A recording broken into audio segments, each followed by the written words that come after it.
Hello, everybody, and welcome to the LFC Transfer Room live stream with myself, Dave, and Dan. Thank you guys so much for joining us. Dave, how are you, my friend? Long time no see. Yes, it has been a while, my good brother. I'm good. I just went through a house move over the past week, so Yeah, my body is feeling rather tortured.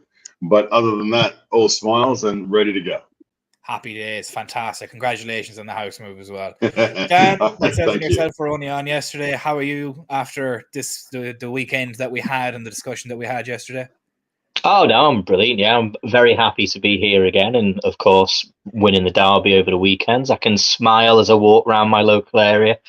A lot of bitter blues knocking round, but there we are. Happy day. That's the way we like it. We love those blue tears. Yeah, it's been an eventful weekend, thankfully, in a good way, in that we have obviously won the Merseyside derby. We've gained our 3 points. We're currently waiting to see the Spurs result in the Fulham game that's about to go ahead. I think in the next half an hour, I believe, is when they're kicking off at 8 o'clock tonight. So if any goals do come through from that, and because I have everything up here in front of me because I'm currently winning our fantasy Premier League in the group by a small margin of about 30 or 40 points, I think. I'm going to jinx myself now and watch me have three terrible game weeks, and I'll absolutely destroy myself. But yeah. It's an eventful time.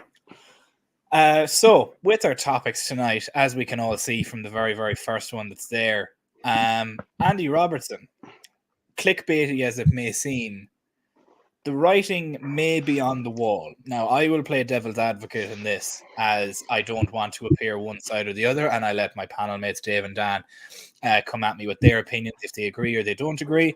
But I will pose the question to both them in the chat.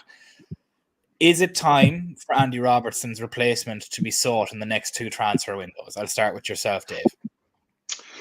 Ooh, that's a tough question, mate. My answer is no.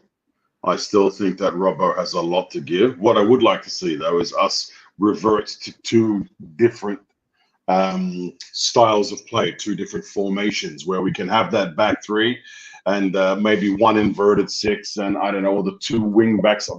I love that year that we had those wing backs flying down the edges and crossing in balls and all these assists coming in. And Robbo can still be one of those. He doesn't have to be automatically in a defensive role. He's got a lot to give going forward. So I wouldn't mind reducing his defensive what's the word I'm looking for? Responsibilities. Yeah. Exactly. Yeah. And starting to get back more into an attacking role. I know that I had a very strong feeling that Klopp was heading towards that back three, and it sort of stalled, I think, for whatever reason. Maybe the fact that they didn't manage to get that central defender in the previous window that they were sort of quietly looking at. So I think that Robbo still has a really big part to play. I think he's still got bundles of energy. I still think he's quality, and I would like to see him stay with us for the long term. The bigger question is Tsimikas. No, I was on one of the previous streams saying how much I like him and how much of a good job he can do, and absolutely he's a good fill-in, but if someone gets injured for 2 or 3 months, I'm not quite sure he's at that level to be consistent enough to hold the fort for that long. So it's a bit of a tricky question. We haven't tied down to a long-term contract now as well, so that also becomes tricky. But I would like to see Robbo, the faith, stay with Robbo, perhaps again moving that formation to a three at the back, and however Klopp sees the rest of the squad fitting in, or the rest of the formation fitting in, and then getting that left-sided centre back in to create that wall of defence. I think that's a good shout. Yeah, I see. I'm of the opinion, and maybe it's just me being a little bit cutthroat because of the other sports that I watch. That when a star is aging, it needs to turn into a business decision, because at the end of the day, our midfield problem stemmed from us not completing business decisions, and that left us in a situation where we nearly had to do the impossible. And funnily enough, we did it, but I'd rather not have to do it again and again and again, trying to replace. It's not so much. I think Robbo's replacement is probably the wrong word to use for it. More so, his a future without Robbo is probably the best way to look at it. With regards to Andy Robertson, myself, I just think he's 29. He's about to turn 30. in March. He's not getting younger, and his position is reliant on some form of pace and legs. And now that he's had surgery, which he's never really had surgery before on any sort of major injury, he's had knocks and muscle stuff here and there, but he's never had to have surgery. Normally when a player ends up having surgery at the age that they are, and I know I say that as I'm turning 29 a couple of weeks after him, but in the professional footballing world, he's nearly an OAP, realistically.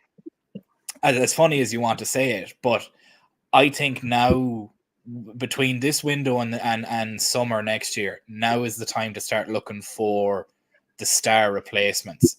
It's something that needs to be done, I think, in my opinion, and it's as much as it might hurt to see him go, similarly to how it hurt to see Firmino go.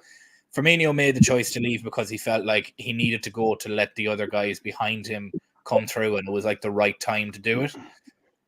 There's never really a right time, and Firmino's farewell was probably perfection, purely because it was timed perfectly as we were coming into a proper transitionary period. But with Andy Robertson, I think it's just going to be hard to let him go, but it's at the same time you need to let him go. Dan, the replacement that's come to mind and that we've reported on Twitter, not that we're in ties with him, but according to Bild, which is a German journalist, Bayern left back Alphonso Davies, who's 22 years old, could be going for as little as £40 million. If that was an option, and Dave, I see your eyebrows raised there when that was mentioned. If that was an option for a position that requires bags of pace and somebody that's done it at the highest level in a Division 1 in a European country, would you be interested in signing him as Andy Robertson's replacement and possibly moving on from Andy Robertson next summer if we could possibly do it?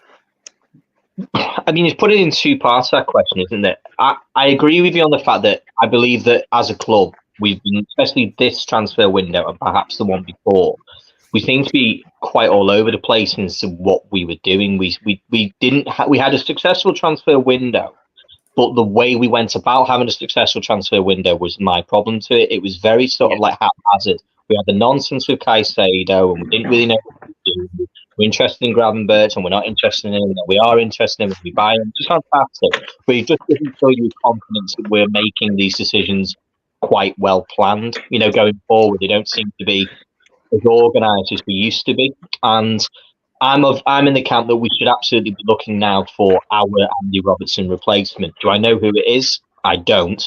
But Alphonso Davies would be a fantastic signing. I mean, the lad's got pace to burn. He's got the experience as well. For a lad who's 22 years of age, to say that he's been out there and done what he's done in the Bundesliga is invaluable. Do I think he's 40 million? I don't think so in the slightest. I think it'd been probably in this market now, and we came knocking, we're probably talking, you probably start at double and go from there, to be totally honest. But if he was £40 million, then I mean, we should absolutely be at the front of the list. Andy Robertson, as you say, is 30. He is more than capable. I'm not saying he's finished. Absolutely not.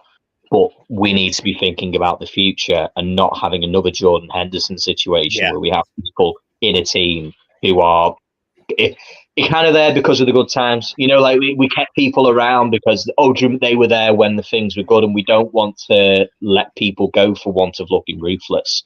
But we need to be. We need to be ruthless and say, thanks very much for all you've done. There's all your medals. There's all your wages. You're a hero to the club. But now we need somebody else to come in and do your job. And that's the way I see every position on the pitch, to be honest. Yeah, it is. You need to be ruthless that way. That's why when we done earlier in the summer unpopular opinions, my two unpopular opinions is that we needed to sell Salah and Van Dijk next summer at minimum. And everybody kind of got a little bit annoyed at me about that. But you do need to be ruthless.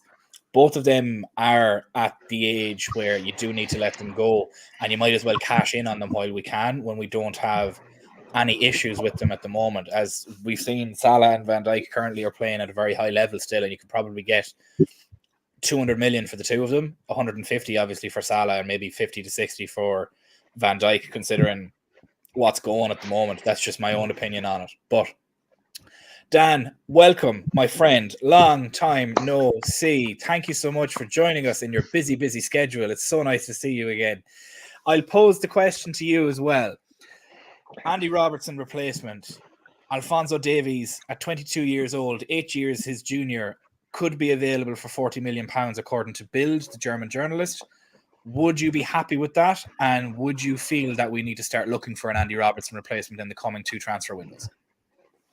Well, I think they've already been looking at an Andy Robertson replacement. It could, depending on how you want to read. I know I want to hear. So my evil twin, other Dan, I was talking about the summer window.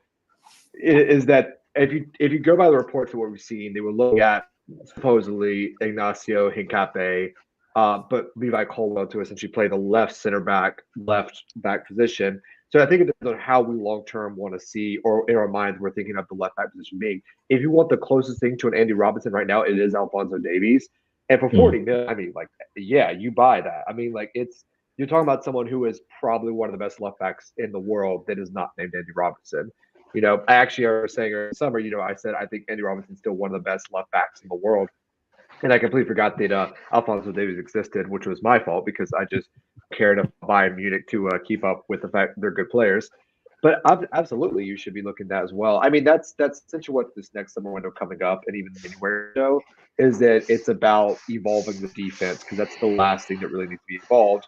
I know some people would argue, I know we've had discussion in the chat about, like, you know, there already should be a DM, a 6, you know, a Florentino Luis, you know, the Fabinho, the Rodri replacement, so to speak. But even though I agree that should be that is going to, I think they are looking at that. They should look at. I do think if Alphonso Davies is available for 40 million, yeah, of course you cash in. But I don't think Bayern selling for 40 million. I love Bild. I love Christian Folk.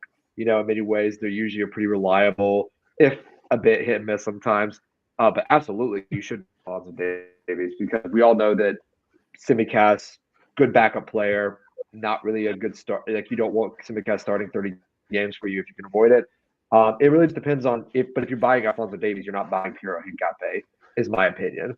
You know, and that means that the next center back they're going to buy is probably going to be somewhere closer to a Schlotterbeck, or, you know, someone that's a center back rather than someone who plays left center back, like a Guardiola, someone that's a more traditional center back than anything else.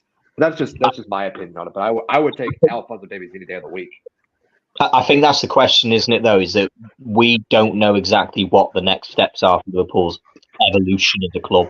Are we going to carry on playing the same way that we have done for the last 4 or 5 years with marauding right and left backs going forward? Or are we going to transfer to this inverted system? Or are we going to play every new system? So that is the question as we go with Hincapié, or do we kind of go with our traditional way of, you know, a paid left back or full back to come in like Alphonso Davies? So, Dan, I have a theory on this, and it's still my theory, is that what they're going to do is that Trent is going to become a fielder, and then they're going to get a right back that's more traditional, and then you're going to have a more asymmetrical back line where it's like the old George Graham Arnold, where one fullback goes beyond and then becomes a back three, and then it's like the old rope, one goes up, one goes back, rather than like having both fullbacks go at the same time. That's I've always seen how they want to evolve.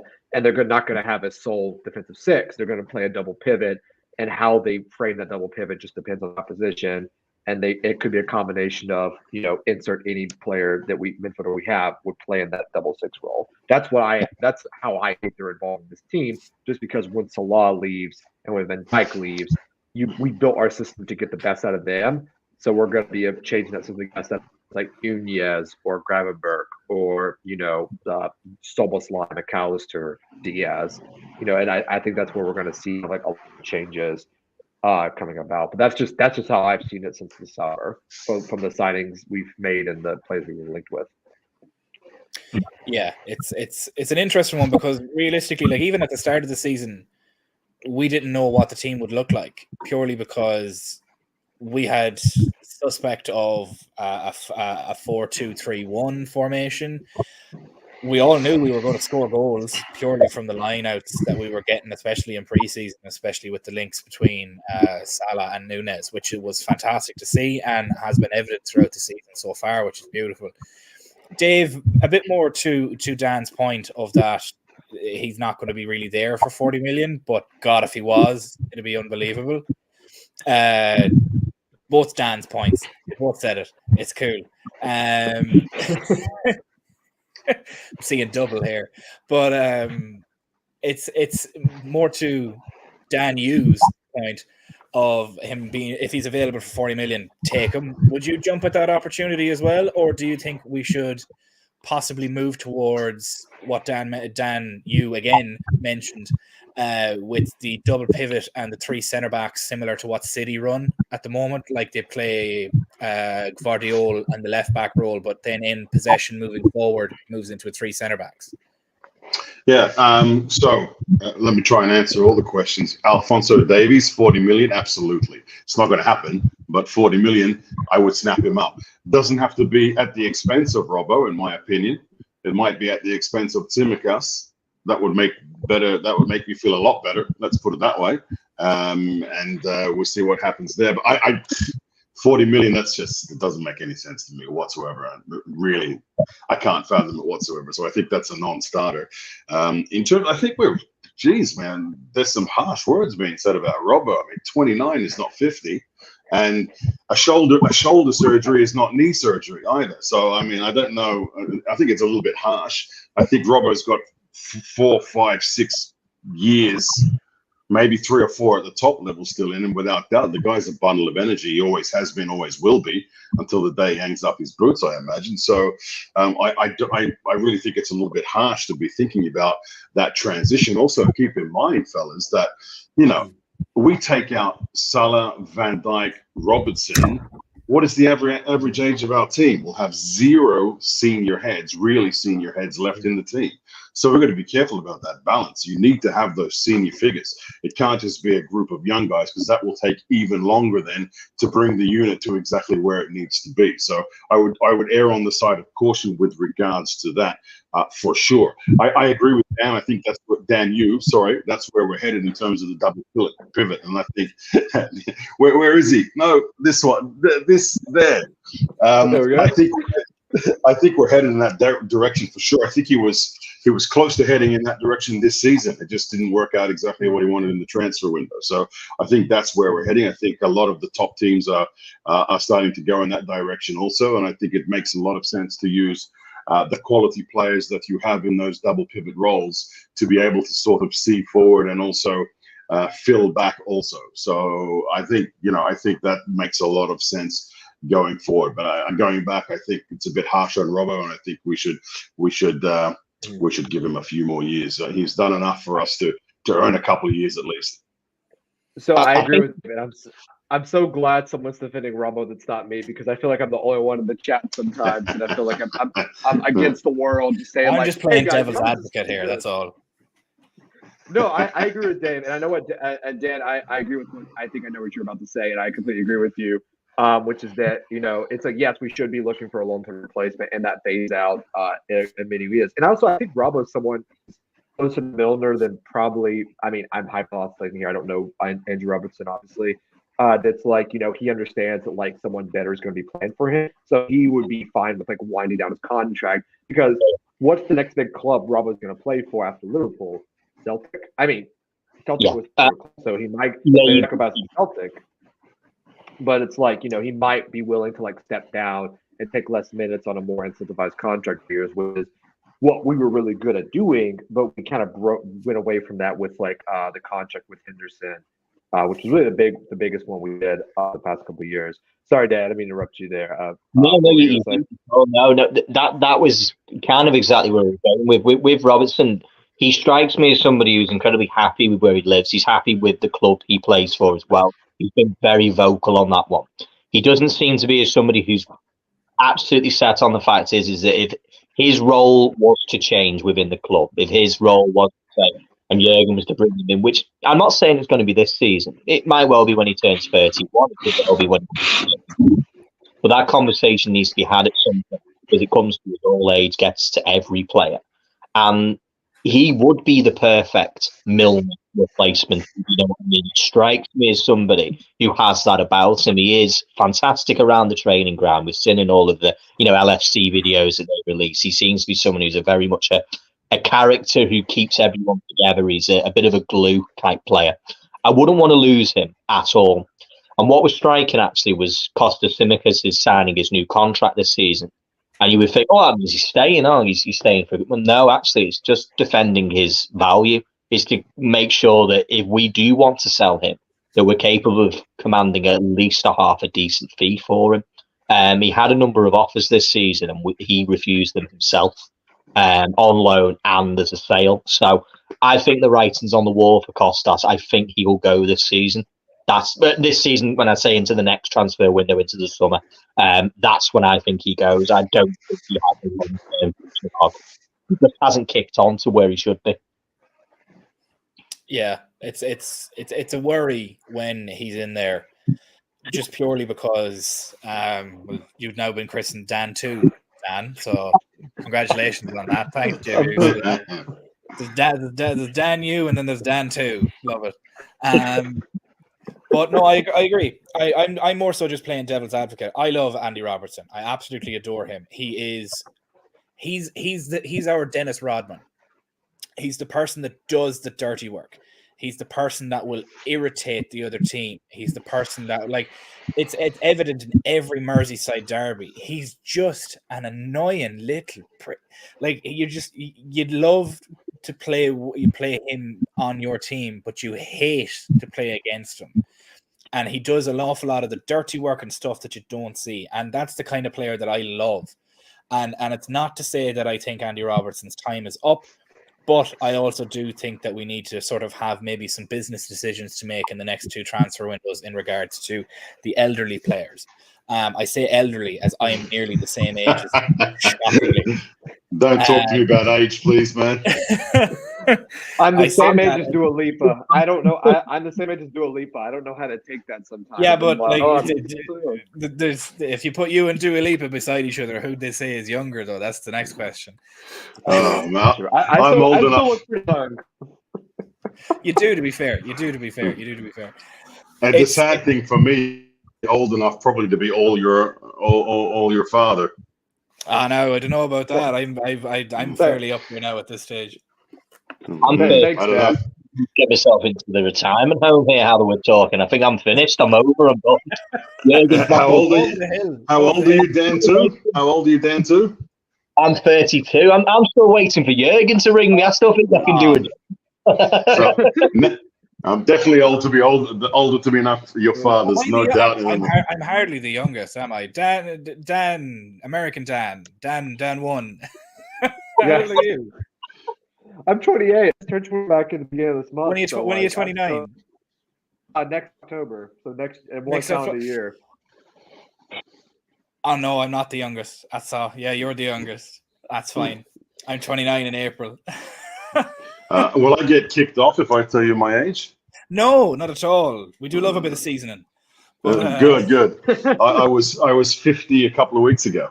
Well, belated happy birthday, man. You really don't look it. So besides that, yeah, hey, look, everybody loves a bit of silver. It's all good. Dave, I was gonna look like you could suit up and start playing some League 1, League 2 football and keep up with everyone. So maybe drop down about 7 or 8 leagues and we might be there. I was gonna say I'm surprised he wasn't in France, the Rugby World Cup. No thanks. Yeah, the French needed all that they could get. They still lost, sadly. I'm the saltiest person on the planet right now as an Irishman and that Rugby World Cup, so I'm just gonna keep my fucking mouth shut. I had a terrible weekend that weekend. Ireland lost against Greece, then Ireland lost against New Zealand, and then my 49ers lost against the Cleveland Browns. I was not a happy boy come that Monday morning. I was very, very annoyed. And we also drew to Brighton. Oh no, it was the international break. So I didn't even get peace in the international break. Fucking Christ. You have no idea how spoiled you all are being an Australian. So, from one Bayern player to another, Musiala apparently wasn't serious at all. Apparently he only wants City or Real Madrid, and they're the only real serious options. Which, to be honest, if anybody was looking at this outside of through rose-tinted glasses, you would have assumed would have been the correct choice for him, considering City have seemingly been courting him either directly or indirectly to be the Kevin De Bruyne replacement, and realistically, Real Madrid can get who they want. Not that we're salty at all about that. But Real Madrid can get who they want, as they're Real Madrid. With Musiala, I'll start with yourself, Dave, on this. Did you even ever consider that it could possibly be a serious move for Liverpool? Is it down to the fact that possible money could be the biggest issue here and what we could offer him? Or is it maybe he doesn't fit in with the team and he doesn't like the project going forward? I think, first of all, when Real Madrid comes knocking, there are very, very few players in the world that would say no, in my opinion.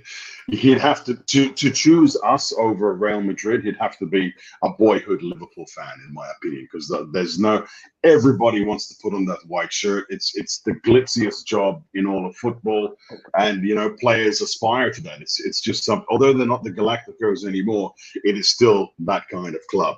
When it comes to City, some players are selfish and just want to win trophies. And if you go to City, that's pretty much guaranteed, isn't it? So, those are the two problems we face when we enter the transfer market against many clubs, but those two in particular. So, look, if those two are seriously on the table and probably already backhandedly talking to his agents, then we've got no chance, no shout, forget about it, done deal. I'd be completely surprised if that ever happened in a million trillion years. That's what I think.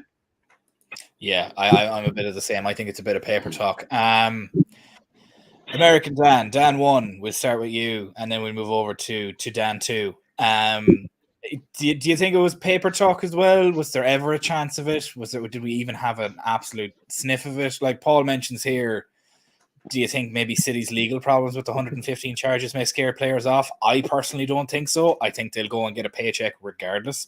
But give me a couple of your thoughts on that between us, City, and Real. Is it purely down to a stature of the club or money or a combination? It's always a combination if we're being pretty honest about it.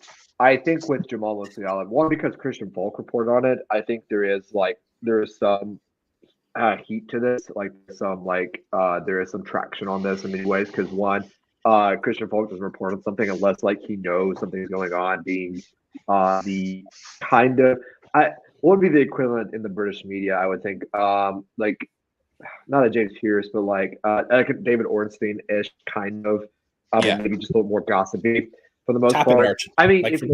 Yes, yeah, exactly.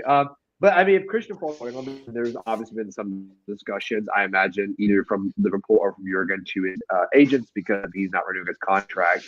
It could be some sort of saying like, "Hey, this is our plan because in 2026, most Salah are not going to be here. Diego Jean might be here because they'll be looking for that kind of forward player."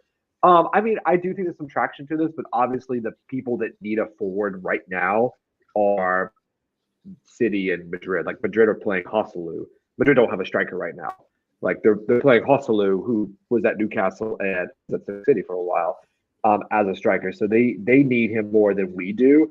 It really just comes down to if Madrid are going to sign Mbappe.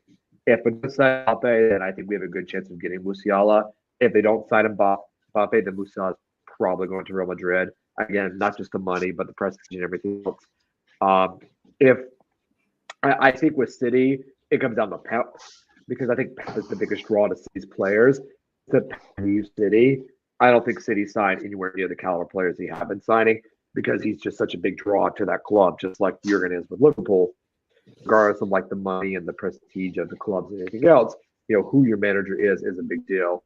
And also because Madrid are probably going to sign Xabi Alonso, probably going to announce it sometime in January, February, March for the summer. I think that Musiala probably ends up Madrid just because he makes the most sense. But I don't think it's paper talk. I think Liverpool will be part of the discussion, similar to him, Chouameni, but we're probably just going to miss out just because of other things that we have no control over. Yeah, it's Dan 2 to my bottom right in the bottom right hand corner. If it was at all possible, and if we could get Musiala, where do you see him fitting in the current squad, or who would you need to see leave for him to come in and fit in? Is there a place for him at the moment, or is it more so just, look, we're being linked to every young player under the sun purely because maybe they want to up their own contract talks or they want to further their own goals? Well, I mean, if we're honest, and it's not just bluster from Saudi Arabia, we're going to have one very big budget next season when it comes to being able to sign players. Do I think that there's going to be paper talk? Absolutely, because the fact is that we know Mo Salah is the one. If he's leaving the club, he leaves in the summer. That's how I see it. He leaves for a fee. We're not going to allow him to go for nothing. And if he does go for the kind of money which we are talking about, 100, 120, 150 million pounds, whatever the number is in the next summer, then we'll have a very big budget to be able to sign just about anybody in the world. And Musiala would be affordable. Musiala would somehow be able to move into that front line as to whichever way that we move the pieces of the puzzle round. We have a lot of attackers already, and none of them are on the way out the door.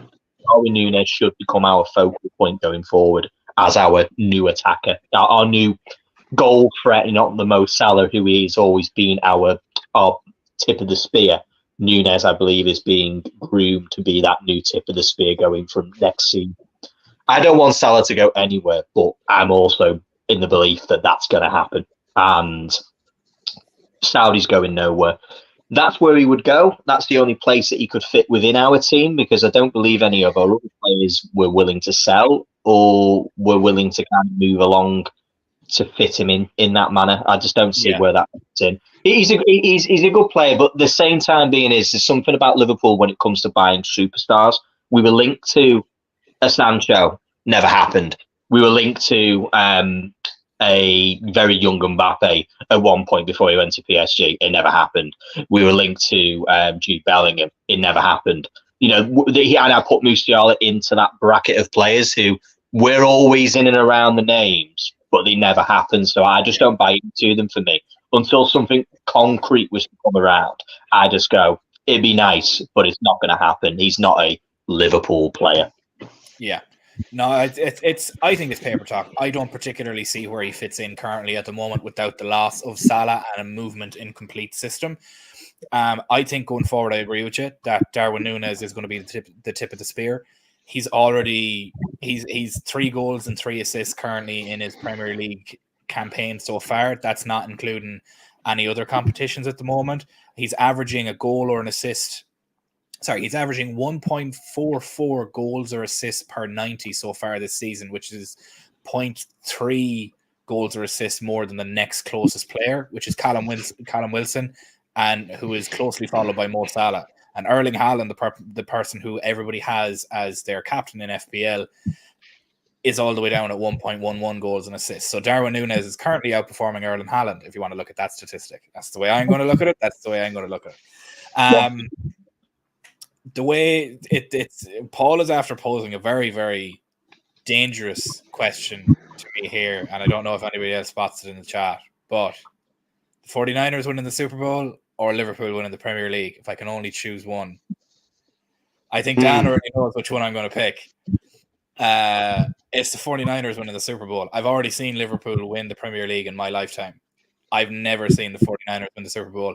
Come at me with all the hate that you want. I do not care. I have seen Liverpool win a Premier League title in my lifetime. I will see Liverpool win another Premier League title in the next 5 years. I have never seen the San Francisco 49ers win an NFL Super Bowl. Take from that what you will. I can see everybody's heads shaking at me. I do not care. No. And that's why Ireland will never win a Rugby World Cup. They'll never win a cricket. This is we bottle it against Southern Hemisphere teams. I will fully admit that we bottle it against Southern Hemisphere teams. It is a constant curse. I just don't think the 49ers will even get to the Super Bowl. So there you go. Really? Philadelphia. Philadelphia, Kansas City. In Brock Purdy, we trust. In Brock Purdy, I will be awake until 4 a.m. UK time, watching us annihilate the Minnesota Vikings tonight, and I cannot wait. It's going to be beautiful. Christian McCaffrey's back. Debo's out, unfortunately, but it is what it is. In Brock Purdy, we trust. That's the way I look at it. I think the 49ers go as far as Christian McCaffrey can take them. I like Brock Purdy. Yeah. I think Kyle Shanahan is a really great coach. I think the 49ers are a great team, but they're so system-based that the instant you lose the one or two people that make that system work, it's just not the same team anymore. Again, that's just my opinion as an NFL viewer as well. But Mike Killer, we start a new stream for all of that. Don't worry. Exactly. Yeah, we're like, everyone get prepared. We're starting an NFL stream with everyone talking about the National Football League and how great it is, and CTE, and all that fun stuff. Oh, you gotta love we can do that. You can count me in. Antonio Brown is the key component to that. The man, the myth, the legend that is the walking CTE. Poor Dan in the corner here is completely fucking lost. I thought we were talking language for a second then. I thought, hang on, the settings are all wrong. We're talking Spanish. What's going on? Hey, listen, what's going on here? Figure out the language cricket. I had to figure out cricket. Charlie was good enough to allow me to send me all the resources to figure out how cricket works. And now I kind of know how cricket works. We'll send you on the resources for how American football works. Imagine rugby, but not. It's probably the best way to describe it. Imagine rugby, but slower. That's probably the best way to describe it. Just imagine rugby, but not. Now, I have a question for the chat, and and Dan, I don't think you were privy to this earlier as well. I am going to put up 2 sets of statistics on the screen. And I want everybody in the chat, and Dan, I want you to pick as well, because the Dave and Dan in the corner, Dan below me, not Dan in the bottom right. So Dan below me, I would like you to select. Jesus Christ, Paul, I don't know about that now, considering some of the people I see watching it, but I agree. But I'm going to put 2 sets of stats on the screen, and I'm going to see who can guess which Virgil van Dijk this is. The 2 that we have, the first one is 2019. Now, the 2 that we have, these are going to be shown in no particular order. We have the 2019 Virgil van Dijk, who was prime, nearly should have won a Ballon d'Or, but that's a popularity award. We'll get into that in a moment. And we have so far this season. So this is one set of stats. Dan, that's below me in the bottom left, is that 2019 or is that... No, that's this year. That's this year. I already know these stats. You already know these stats? Do you think that's this year? Yeah, I already know the stats. That's this year's stats. That's okay. He just ruined it for everyone in the chat. Yeah. Does anybody else in the chat disagree with him? Please let me know if you think that that's 2019 or if you think that that's current stats. Dan is adamant that it's this year. We'll see. We'll see. We'll see. Dan, I'm now going to show the other set of stats. Now, this is the other set of stats. If anybody, Paul, we believe that the first set of stats, which is this one, you think it's 2019. Jamie Hughes thinks it's 2023. Paul Lindo thinks it's 2019. That's okay. We'll come to those in a minute. Now, the other set of stats that I have here is from the other year that I mentioned. So, does anybody think that this is either 2019 or 2023? Dan, you obviously know your answer to this one. So keep your mouth shut. Okay, I won't say anything. Okay, to be clarify, I read these stats before, like this has nothing to do with like anything. I read it. Chair, man. That's all. Yeah, I know. That's all. Read them on a dodgy website. Don't worry. Shh. So anybody in the chat, Paul, you thought the other ones were 2019. Do you think these ones are 2023? Is current year. Jay Muse, do you believe this is 2023 or 2019 that I'm showing you right now? Throw in the chat when you get a minute, because it's not coming up for me yet. But I will reveal all in 2 seconds, because it astounded me when I seen it. First stats for 2019. Do you really think so, Paul? Well, you might be shocked to know that those first stats that I showed you, which are these, where I have them here. Aerial duels 1, 5, dribble past 0, tackles 1.1 per 90. These are all per 90 stats and per game stats. Interceptions 1.9, clearances 5.7, and blocks 1.3. 100%, Paul. You're 100% you think that that's 2019. Well, Dan's right. It's this current year. That is Virgil van Dijk this year. This season, that is Virgil van Dijk so far. He is currently, if you want to look at the statistics, even though it's only a small sample size so far, it's a third of the season, he is currently outperforming his Ballon d'Or near winning season. So this narrative that Virgil van Dijk is washed and is past it is absolutely nonsensical. And it's absolutely beautiful to see some numbers back that up. And Dan obviously kept the faith. He knew. He read the stats beforehand. He cheated. But look, we'll give it to him. I did not cheat. I did not cheat. I swear. I just read. I was scrolling through X on my flight back. Oh, don't call it X. Call it Twitter. God damn it. Twitter. I'm sorry. Listen. I listen. You know, Elon, I'm trying to get Elon to pay me some money here. Like, you know, I got to pay for. Well, as I mentioned, the second set of stats with the bigger clearances, the more clearances. This is currently Virgil van Dijk's stat line for this year, and this was his stat line for the 2019 near Ballon d'Or winning season, which I believe he should have won. That narrative that's been there. Paul, no red cards for him in 2019. Okay, maybe there was one. Okay, he's had one blemish this year. Fucking hell. He's had one blemish this year. Dave, was there ever a narrative that Van Dijk was maybe washed, or was it possibly just that we kind of had a bit of a hangover year last year? Do you feel like he's back to his best this year? And we say his best, like his best was immortal. Like he's human and he's shown that. But do you feel like he's taken steps in the right direction this season so far? I do, yeah, I do. I think we can write off last season because it was well and truly the collective that was the problem. I've always said this, and I'll say it to the day I die. Last year was a hangover of the mad season we had the year before. We just don't have the resources or don't have the quality of squad to be able to go through the entire season playing every single game and then expect that the next year we're going to keep that level. I think that's almost humanly impossible unless you have two starting 11s that are of equal quality, which some of the other big clubs, is close. So, I think that's a bit of a blip, and that's all it was. I think fresh legs, a bit of a summer break, and we're seeing much more the Liverpool we know and love. When it comes to Virg, I got a bit slated a few times for saying this because I said it's not the same old Virg, and I stand by that. He's a different Virg, but he's just as good. We mentioned this pre-stream that we were used to the Virg of 2019, where he was spraying those long cross-field passes 2, 3, 4 a game, nearly every game, creating scoring opportunities or opening spaces at least for scoring opportunities to happen. And that was a big part of the gloss that was Virgil van Dijk that year.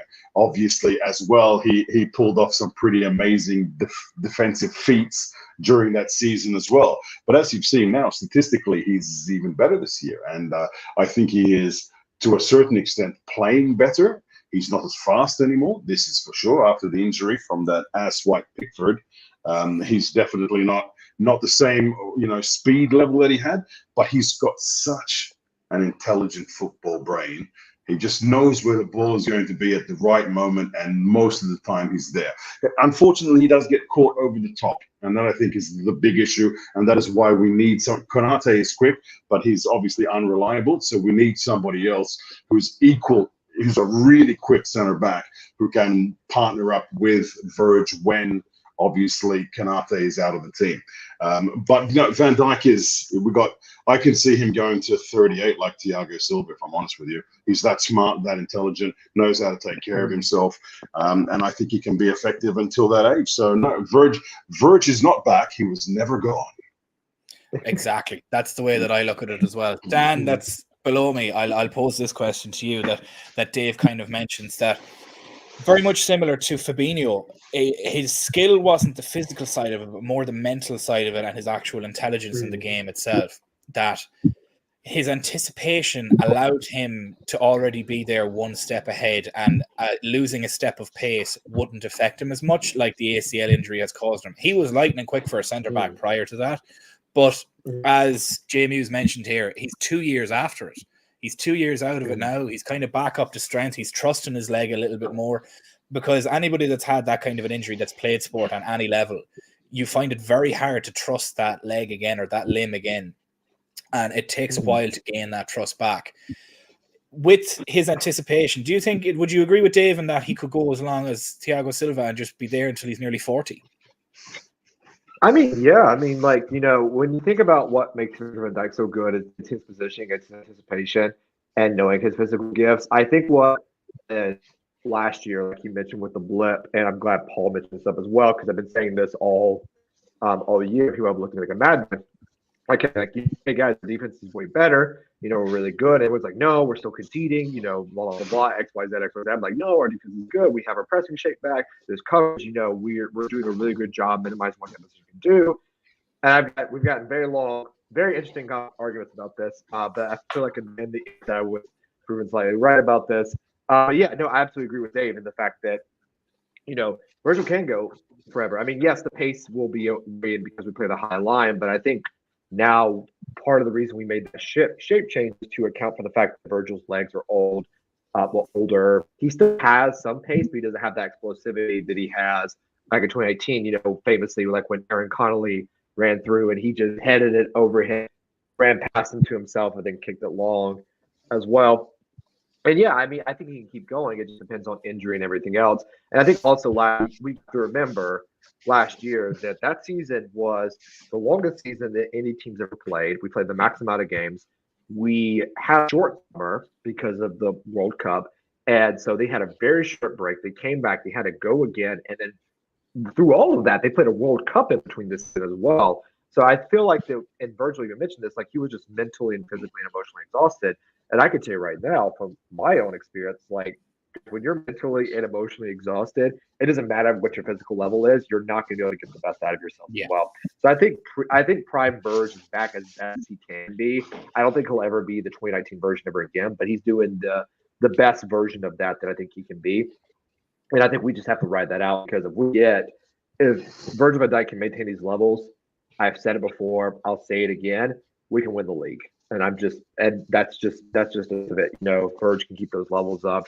If we can keep Konate, Gomez, and Matip healthy next to him, Simi Cass or replace left back, you know, or even Joel Kwanzaa, you know, we can win the league, because that's all.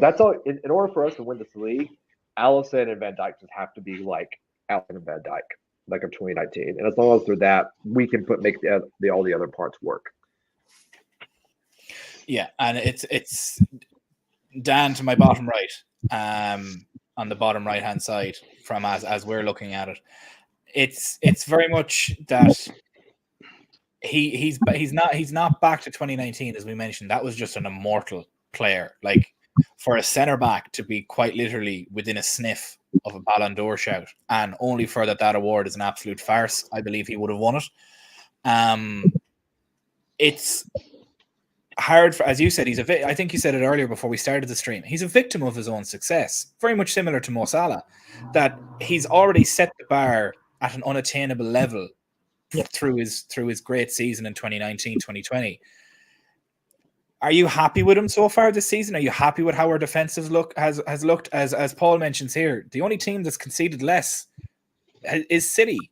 And I guess that could kind of ring true, considering that we finished most games 3-1 winners, and the only time that we conceded 2 was Brighton so far this season, if my memory serves.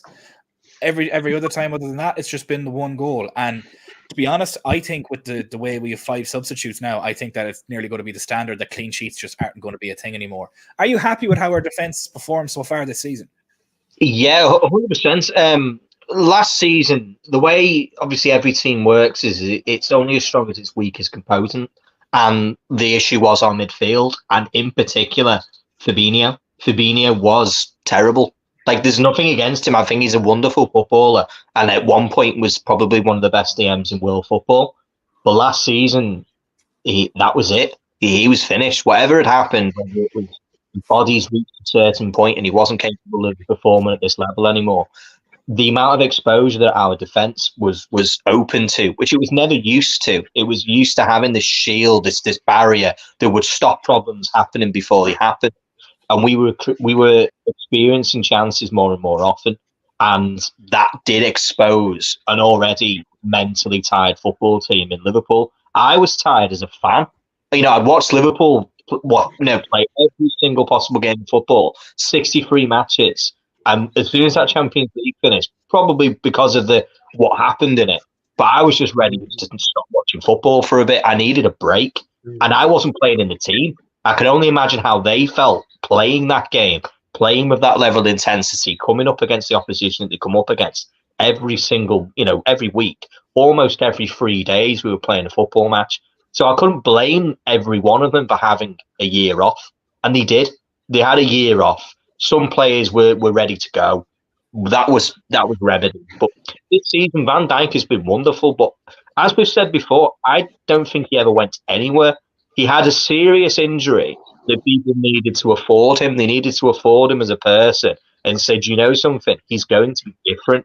We can't compare someone who's had an ACL injury to a player who's not had it yet. He was immortal at the standards that he was. No centre-back was on everybody's lips. We talked about Van Dijk more than people talked about attackers. Oh, he's not been dribbled past. He's breaking this record. He's breaking that record. He's a wonderful centre-back. He'll be here for years. As long as he stays fit, as long as he stays healthy, he has that brain and that ability to not need to rely on his physical attributes. He'll always be a big guy. He'll always be strong.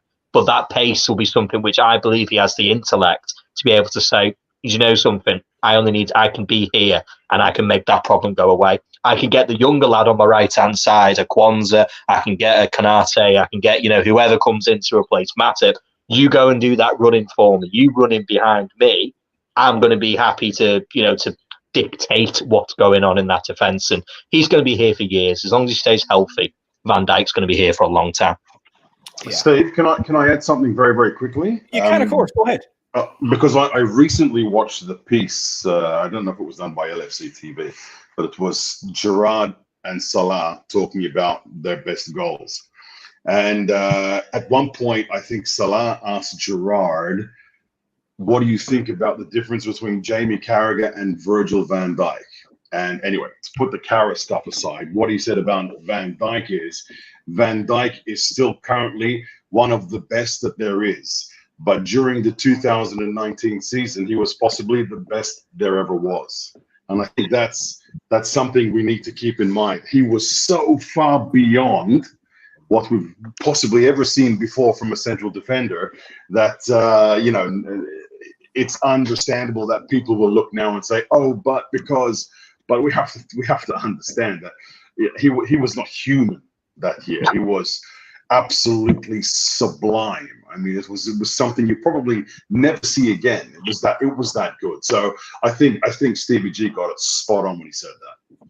Yeah, it's funny because we have been spoiled in the past 20 years of football watching the likes of Lionel Messi and Cristiano Ronaldo, whose peaks have been for the guts of 10 to 15 years. And people think now that that's the norm when it's not. Your peak can't be that long. They're just otherworldly. As much as we hate to admit it, as a player that Messi has that's scored more goals against most Premier League teams than some Premier League players, and obviously then you have Cristiano Ronaldo as well, both of whom are once in a generation players, and we were lucky to watch them play. But go ahead, Dan. Sorry. I was going to say, I actually got to watch Messi play on Saturday. I watched him for Inter against Charlotte, which I ended up winning. It was very, it was fun. It was interesting to watch Messi play. It's really weird in many ways because because the thing about Messi is you see him as a lazy player, but if you just watch him on a pitch, he's like the most intent player of all time, and everything he does is just effortless. Like he's clipping balls, like 50-yard balls on the floor, perfectly straight. Like I know that. So because I coach football as well. Like to kick a ball 50 yards perfectly straight on half-turn pressure at his age, and just to do it like at a drop of a hat is just, it's insanity how hard. You could not. I could walk a kid through the technicalities of trying to do that, but it's so amazing, even at his advanced age, to see him play. It was, even though he didn't have the best game, he's still like absolutely incredible to watch. But I just had to mention that offhand. It was an experience. It's just I kind of hate I didn't get to watch him when he was at his prime, but at this level, like it's absolutely ridiculous how good he is. Yeah, it's we've been spoiled by him and Ronaldo, that we've seen people have their primes for the guts of 15 years, and that they made it seem as if that was the norm. But Virgil van Dijk having a prime of 2 to 3 years is purely just like that's the norm, and he was just ungodly for one of those years, and it's annoying because people then are like, oh, he's washed, he's this, and I'm like, he's had an ACL injury, he's 2 years out from it, he was going to win the Ballon d'Or. You can't call that type of a person washed. Similarly to Salah, people said that last year he's washed. In the same span, the same guy, and I want to call this out because I seen this stat and I thought it was quite funny. In the same frame of time that Marcus Rashford was being given Ballon d'Or shouts, from, I believe, in the same frame of time, him and Diogo Jota has played 66 games. Marcus Rashford has played 69 games. Diogo Jota has more goals and assists than Marcus Rashford. So more goals, same amount of assists. Same amount of assists. Apologies, Dan Stats in the corner there. But no, I just find that funny that Mo Salah Marcus Rashford was being compared to Mo Salah when his best season doesn't even touch Salah's worst season. But Salah was being called washed. As Dan in the bottom right has mentioned, they're victims of their own success, unfortunately. And when you illustrate perfection, you're only going to be compared against it, and it doesn't seem fair, to be honest. Just the last question before we finish up, Jim Hughes, the Ottoman interest. I don't know. I don't think so myself, because realistically, where's he going to go? Like, he doesn't fit. If you look at it logically, I can't see him fitting. Very much similar to the Musiala chat earlier. I don't see him fitting in seamlessly at the moment. Now, unless it's a plan for next summer and you move Darwin Núñez out to the right wing, and because he plays off the right as he is, and he's fantastic. And most of the 2 goals that he got that were screamers against Newcastle were in a right winger, right hand striker role, and he seems to feed off his right foot an awful lot better. It could be an option, but realistically, I don't think there can be a lot of chatter about it, but to me, it's one of 2 things, and my panel mates can agree or disagree with me on this. It's one of 2 things. Either all the noise is real and we're really interested in him, or it's his camp using all the noise to get him a better deal from Napoli. And I have a feeling it's the latter. Does anybody else disagree with me, or would you agree with me on that? I agree with you, and I'll say this. I don't want him, for the simple reason that I don't want anything to get in the way of Núñez's progression. Nothing. You mentioned his stats for this season so far, Núñez, and he's not even anywhere near the best he could be yet. I mean, he's far away from that, and this is how scary he could be at the age of 25, 26, 27. There's so much more to come. So I don't want anything to get in the way of that, and I also think it just happens to be paper talk, to be honest. Dan and Dan in agreement? Yeah, I don't trust anything out of the Italian journalism, to be honest with you. Not just for the basic fact is it came absolutely out of the blue. Napoli aren't a great club to do business with in the first place. I can't see us going out there and being able to do a deal, even if we wanted to. And it just makes no sense unless we were changing formation and doing all sorts of different stuff. It's just nonsense, absolute nonsense. Yeah. Other Dan, agreement? Yeah, I mean, I agree. Again, I think like a lot of paper talk is generated because I'm pretty sure there is a Liverpool scout who's watching Victor Osimhen. Obviously, either is someone within the Liverpool office who has his agency contact. Maybe it's even Jörg Schmacke himself who knows who his agent is. So there is probably some like communication. Like there's always communication with football clubs, football players, but I don't think there's any real traction to it because I feel like the Liverpool's focus is just like on Andre or on a left back or like with a Davies or a defender, I don't think we can get like an Osimhen in unless like something absolutely like crazy happens. But again, I don't see that happening.